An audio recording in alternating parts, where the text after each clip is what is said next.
Hello, welcome back where we are considering magnesium and its utilization. So, we have seen that in the first part of this application that where we use this magnesium chloride.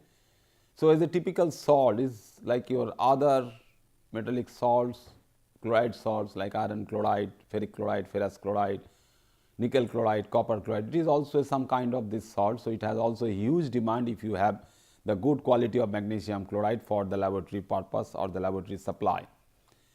So, at the same time, since we use this for some other purposes, that means we know that it can have the high temperature withstand. So, it can use in a building material, in the cement or any other things. Then one most important thing is we just now consider that it is also used in the granulation of fertilizers. So, you see that what we are making, we are adding this. Suppose your fertilizer is only made up of nitrogen, phosphorus and potassium. Your fertilizer is urea, your fertilizer is some other form, but you show that the crystallization process, that means the granules we basically spray or we throw or we pour on the agricultural field, where we make the good granules basically. So, if the material, so that is why we have seen that magnesium carbonate we are using for the anti-caking agent of your table salt. So, it has some that type of property that when you use magnesium chloride, you can go for good quality of granulation. That means, it can help the granulation process while you go for making those granules out of those fertilizers. So, one more advantage is that people have not thought of, but it is the good idea basically, that is the innovation part of this thing, that if you use magnesium chloride for this granulation process, what you are having? You are having a percentage of magnesium in it. It is not harmful for your fertilizer, it is not deadly for your soil health, it is not deadly for your plant health as well. So, what you find that this particular one, that means in the ppm level or ppb level, a very small concentration of magnesium you are carrying to the soil, and we all know that this magnesium is also a very good micronutrient for your plant, because this magnesium will be there in your chlorophyll. Otherwise, the soil gets magnesium from some other sources. So, unknowingly what we are doing, so this is the area where people can think of, people can imagine basically that okay, this is improving the quality of that particular NPK fertilizer, because we know that suppose a one particular type of NPK fertilizer you have, where we call is a 10, 26, 26, that means 10 is to 26 is to 26 percentage of nitrogen, phosphorus and potassium. Along with that, you get certain thing which is in the order of 10 to the power minus 5 or 10 to the power minus 6 of magnesium. But that magnesium, because the concentration level, the balance of those concentration is very important for the soil, for the roots of the plant, because it can take up that particular thing for its utilization to put that magnesium within the porphyrin ring of the chlorophyll. That is why your chlorophyll is photochemically active. It can store the corresponding reaction for these photon energies of the sun, and you can go for good quality of photosynthesis, because we never control the photosynthesis, is a typical natural process, but if we consider that more and more amount of that magnesium will be incorporated. But by now what we are looking at, by looking at the green vegetation, the color of the green material, the leaf color basically, what you find that okay, the leaf color is very good, that means the incorporation of magnesium as the chlorophyll is there, but we are not supplying magnesium as the fertilizer. So, it is basically improving by quality of nitrogen, quality of phosphorus and quality of potassium, and those balance basically give the health of the soil. But now if we find that okay, unknowingly the magnesium is going, but the magnesium what is added is the magnesium chloride is basically some material like some gum what we are adding to some material. So, is basically going for is changing the physical characteristics, not the chemical characteristics, is added for granulation process, but unknowingly why we are supplying something which can add up chemically or which can value add chemically to that particular fertilizer, because we are having magnesium chloride only. If you put water, it is simply dissociate into magnesium 2 plus and chloride ions. Similarly, it can go in the oil and sugar industries and as the binder for dust, because the dust particles can very well bind with that particular magnesium chloride in mining and in road building. So, if we add certain amount of magnesium chloride, it can basically bind that particular dust material within the sample of this particular magnesium chloride. So, everything whatever we are talking, mostly considering again that particular single book is a very useful one also. You have to follow, you can follow this particular book, which is your Industrial Inorganic Chemistry by Buechel et al. Several other authors are there. They basically compiled this thing very well from the background of the Chinese chemical industry to German chemical industry to the US chemical industry. Then we will move to see what is the situation for the other important magnesium salt, which is your sulfate salt. So, how we get magnesium sulfate, what we commonly known as MagSulf. We know as a biochemical material, as the biochemic sample, as inorganic sample, we know that MagSulf is very useful for different purposes. So, you have one composition is your anhydrous form, no water molecule, then caesierite is one water of hydration, then the Epsom salt, what we know basically as the magnesium sulfate 7 hydrate, like your blue vitriol, white vitriol, then use the Epsom salt also have, because sometimes is the common formula is you have the heptahydrate form. Then potassium magnesium sulfate is a double salt basically. So, is a magnesium sulfate and potassium sulfate double salt, which is potassium magnesium sulfate. So, the second one, the monohydrate form, which is known as caesierite, Epsom salt and other anhydrous magnesium sulfate are produced in the processing of potassium salts from the brine. So, we have the brine. So, where you have the potassium chloride, where you have the sodium chloride and where you have the magnesium chloride. If you are lucky enough to get the corresponding sulfate, the anion part we are changing from chloride to we are going to sulfate. So, that particular sulfate if we have, and during the processing basically how we crystallize, if it is difficult to get a good crystal of magnesium sulfate, we go for the double salt, that means potassium magnesium sulfate, because the double salt are more robust one and its stability is more and its longevity is also more. So, instead of storing the pure magnesium sulfate or the hydrated form of magnesium sulfate, we can store the corresponding double salt, which is being made through the use of potassium sulfate. Applications of this is that you get to have the corresponding potassium sulfate from potassium chloride. If you add, that means it is basically a good source of sulfate. So, any sulfate material, even if you for industrially important other organic sulfates or anything, we will try always, we can think of that whether this sulfate can be useful to go for any making organic sulfate also, like your detergents, like your sodium dodecyl sulfates, SDS form and all these things. Days will be there where we can think of that the cheap material like sulfate, if we can go or incorporate from the typical inorganic salts. Right now, we do not have that particular knowledge, we do not have that particular amount of research or particular amount of development. We do not know, days will be there where we can put that particular sulfate from magnesium sulfate to any other backbone or including your organic backbone. Then making of sodium sulfate and potash magnesia, then in potassium magnesium sulfate, the last one which we are talking about. It can be used therefore, as just now we have discussed little bit about the corresponding material improving the physical characteristics with the addition of magnesium chloride, but it can directly be used as a fertilizer, because we supply magnesium as your source of magnesium for making the chlorophyll. It can be useful for textile industry in the manufacture of different high temperature withstand material in building as well as in refractory, in pulp and paper industry, and in the production of animal feedstuffs and motor oil additives.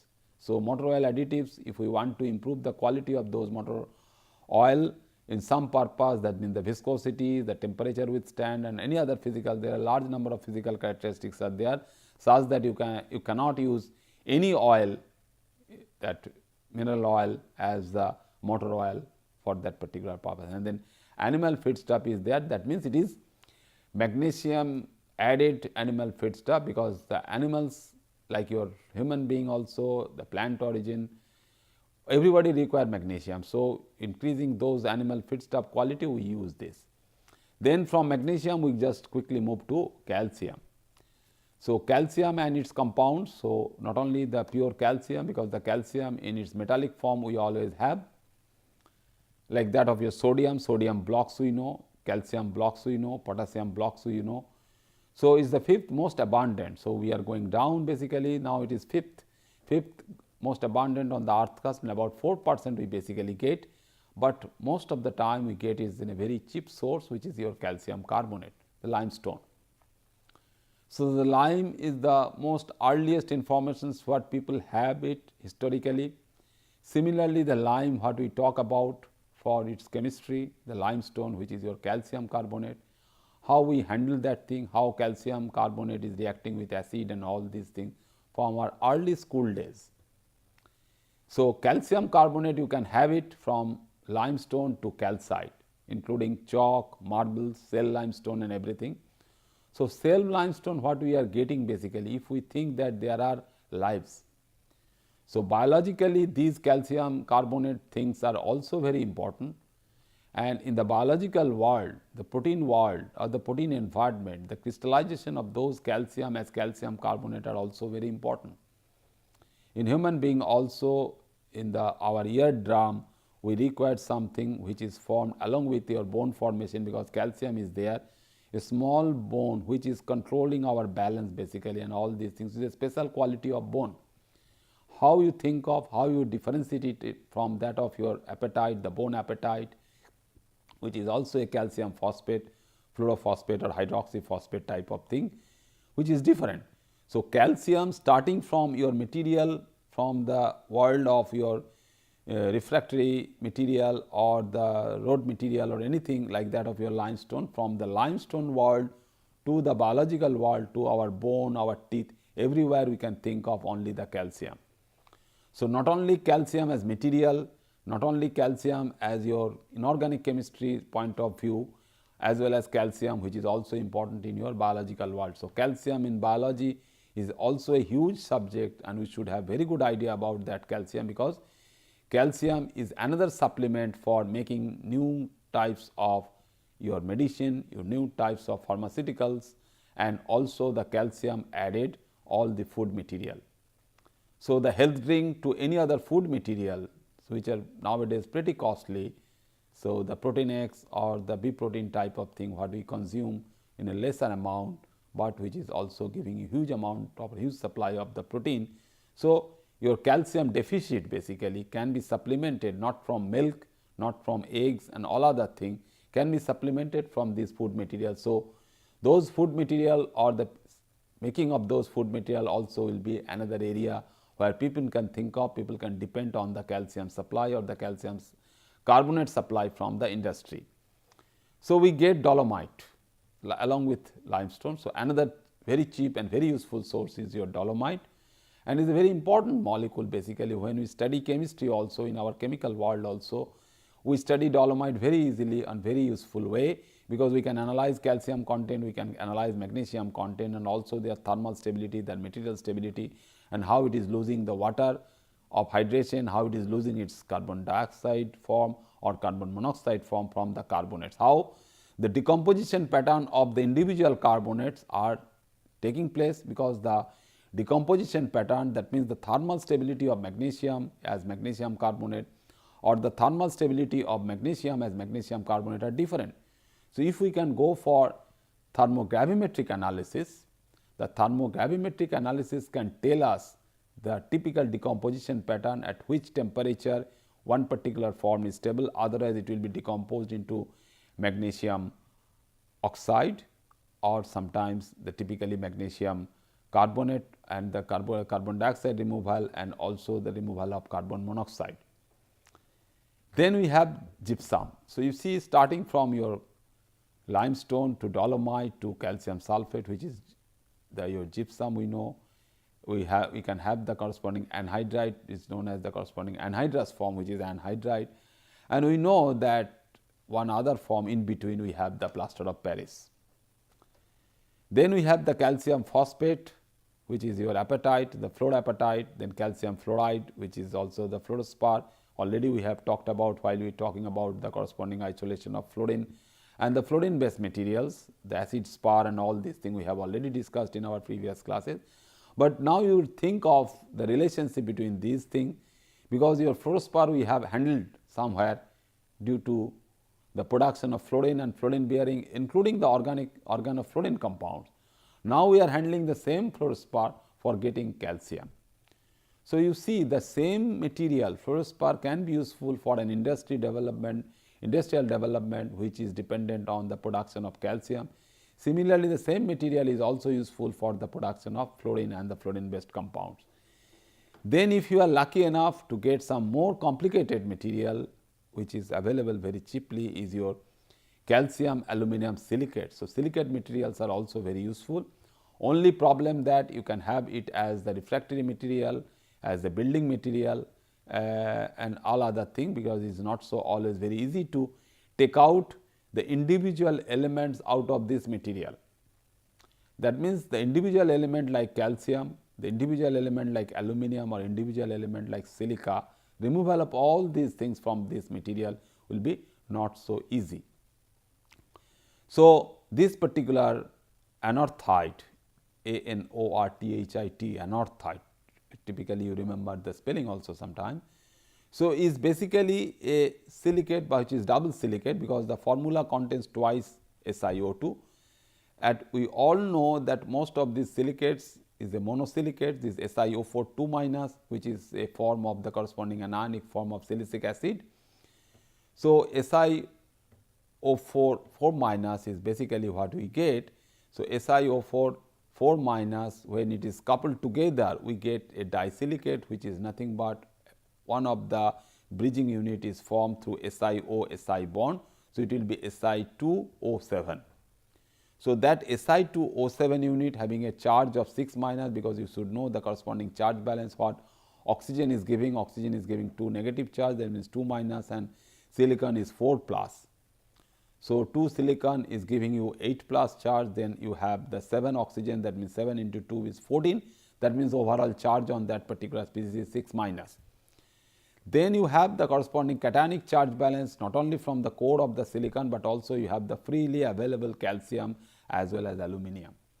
But if your aluminum is also present there as the aluminate form, so you will have a networking of a very complex structure, but the basic building block for this is your disilicate, that means Si2O7 unit.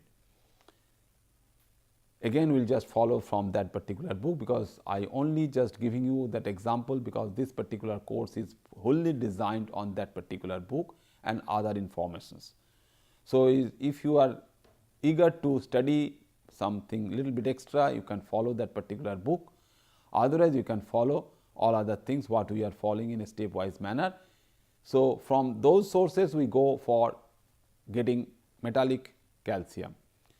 Simply you can go for thermal reduction of calcium oxide. So, you have the limestone, you have the calcium carbonate, or you have the gypsum, you burn it, remove the carbon dioxide from it, get the calcium oxide. So, the underlying principle or the underlying inorganic chemistry what I try to emphasize every day in every class is that try to follow the basic inorganic chemistry behind that. That means, you should be very strong in inorganic chemistry, because the industry what they hire basically large number of different types of people. They hire engineers, they hire metallurgical engineer, they hire electrical engineer, they hire mechanical engineer. But most of the time, since the methodology, the process, the procedure, everything is known, they do not hire, they do not take any inorganic chemist. But for all these industries, you can have some idea that if you know very well the inorganic chemistry and you have that aptitude for imagination, for the development of new processes, you can rely on these things looking at that particular area that where you are producing this particular material. So, you must be a master in inorganic chemistry first, then you try to tackle those problems in terms of your understanding or your knowledge in terms of inorganic chemistry. So, the simple thing that you remove that particular one, and you know now temperature where you can burn that particular dolomite or calcium carbonate, you know the temperature if you run only the TG experiment, the thermogravimetric experiment. So, above that temperature only difference is that when you use huge amount, the bulk amount, the temperature would be high, your reactor would be different. But otherwise you should know theoretically the exact temperature where your calcium carbonate or where your magnesium carbonate can be removed in terms of your magnesium oxide or calcium oxide. So, you use a reducing agent, not magnesium or any other thing, and now you go for aluminum. For calcium reduction, we will be using now aluminum at a very high temperature again and again in vacuum, because we always exclude oxygen.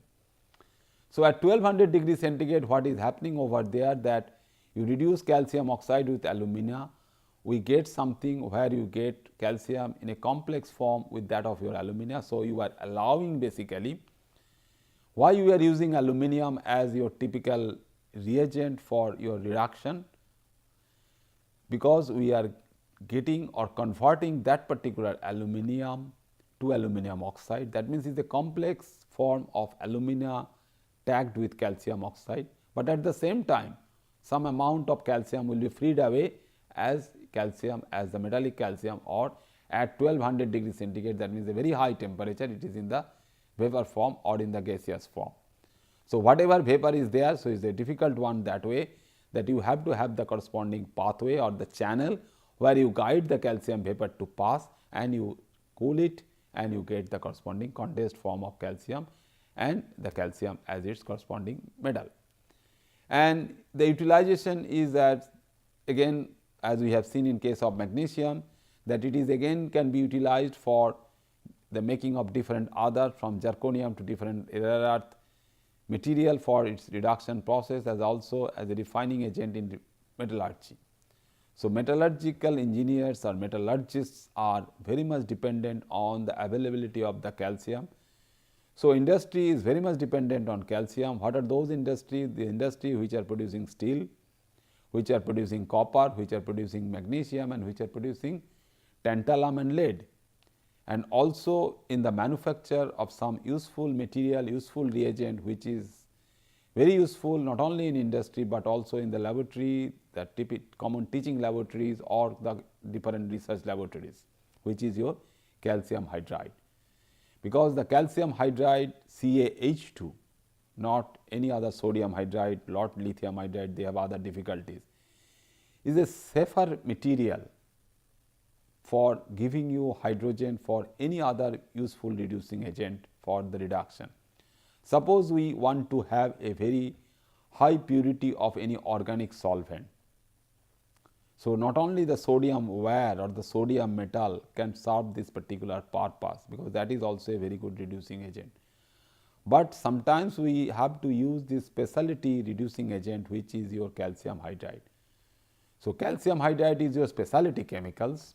If you have the bulk chemical, if you have the commodity chemical, so you can have all three together. One way you can think of the calcium as the bulk material, calcium as the mineral, calcium as the ore, what we are getting from the earth's surface. Then we try to convert it to a bulk material or a commodity material based on your dolomite or your limestone or chalk. Then you try to get the calcium metal. So, slowly we are improving, which is known as the value addition. It will be costlier, costlier and costlier. So, what do we get? You get the calcium metal, and that calcium metal can be used for the production of calcium hydride, further step of your price rise, because you have to use hydrogen from hydrogen gas or any other more important hydrogen source, like that what we have seen earlier while we are talking about the sodium as well as boron, for making your sodium borohydride or lithium aluminum hydride. So, these two things already we have discussed, which is your sodium borohydride, which is your lithium aluminum hydride. Now, the third category of this particular type of hydride, which is very sophisticated one, is a costly one and not of very good quality we are making in our country. Most of the time we have to import it, which is your calcium hydride. So, it is a very good source and very useful source, but only thing is that your formula or your status of this is completely different, but it is typically a hydride or hydrogen source. So, what we will be getting there then next is like that of your magnesium oxide, because we are talking all the time like that metal itself, then its corresponding oxide form, and then we get in the terms of its corresponding formation in that of your hydroxide. So, we go for calcium oxide as well as calcium hydroxide, you go for again a 1000-degree temperature. So, always try to remember it something in terms of some temperature range is that whether we will be able to go for some reaction within 100. If it is not, stepwise up to 500 you can remember little bit, that means what we can get up to 200, what you can get up to 300, then 400 and then 500. Then in a 500 scale basically what you are not able to achieve up to 500 like that we are making now, just now we have seen making magnesia. 3 categories or 3 types of magnesia we have seen our previous class, that 3 different temperature ranges we are thinking of. One is below 600, another is close to 2000 and another is close to 3000. So, what you find over here is that around 1000 you just simply burn it. So, burning of this particular process is giving you that calcium carbonate, calcium oxide and carbon dioxide. So, if you think of little bit, because all these things are thermal reactions, and why don't you think in this particular form that one of the most important compound of calcium we study from our school days, you study in our college, university, everywhere, and then we reach a particular laboratory, whether it is industrial laboratory, industrial R&D laboratory or a research or typically academic research laboratory, somewhere we will be using that particular calcium, very important calcium compound that we will talk in within few minutes also or maybe in the next class, is your calcium carbide.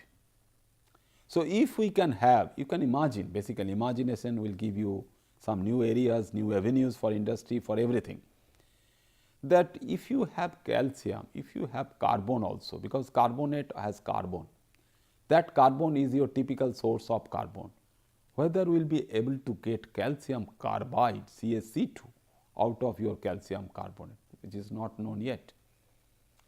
So, that way all these thermal reactions you can think of, what is going away, what gaseous product is going away, what you are leaving behind.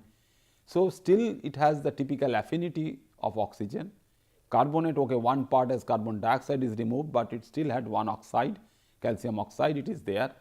So, that calcium oxide above 900 or above 1000 you heat it, you will get that calcium oxide. So, that is the simplest process of making industrially important species as calcium oxide.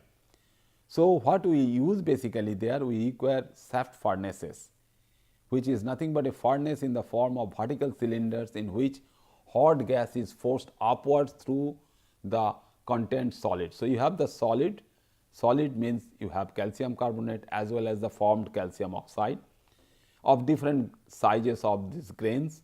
So, grain sizes are different, but you have the intergrain space, and that intergrain space is important to pass those gases. So, whatever carbon dioxide will be forming over there will pass through. So, all these furnaces you can use only the shaft furnace. So, like your rotary furnace or other different forms of is the design. So, design of these furnaces are very important, because your mechanical engineer, electrical engineer and all these will help in designing all these things. But as a chemist, as an inorganic chemist, you can have also some important contribution to make, that okay, you can think of that, okay, I will just take out that gas from the side arm of the furnace, or I can take out that gas from the top or some other intermediate position. So, what you can think of, that designing can help in removing that particular gas, and the gas is basically coming over through all these grains. So, how you can get those grains of the different size, because if your starting material, which is your calcium carbonate, is of different shape and size or different grain size, your formed calcium oxide is of different size. Or sometimes you can do it in rotary tube furnaces, which is we use for your calcining process. So, you have the calcium as calcium oxide, and if you add water in it, it is giving you the corresponding calcium hydroxide. So, that is also a typical direct process of making calcium hydroxide, which is known as slacking. As we know from our school days, the slack line, we know what is slack line.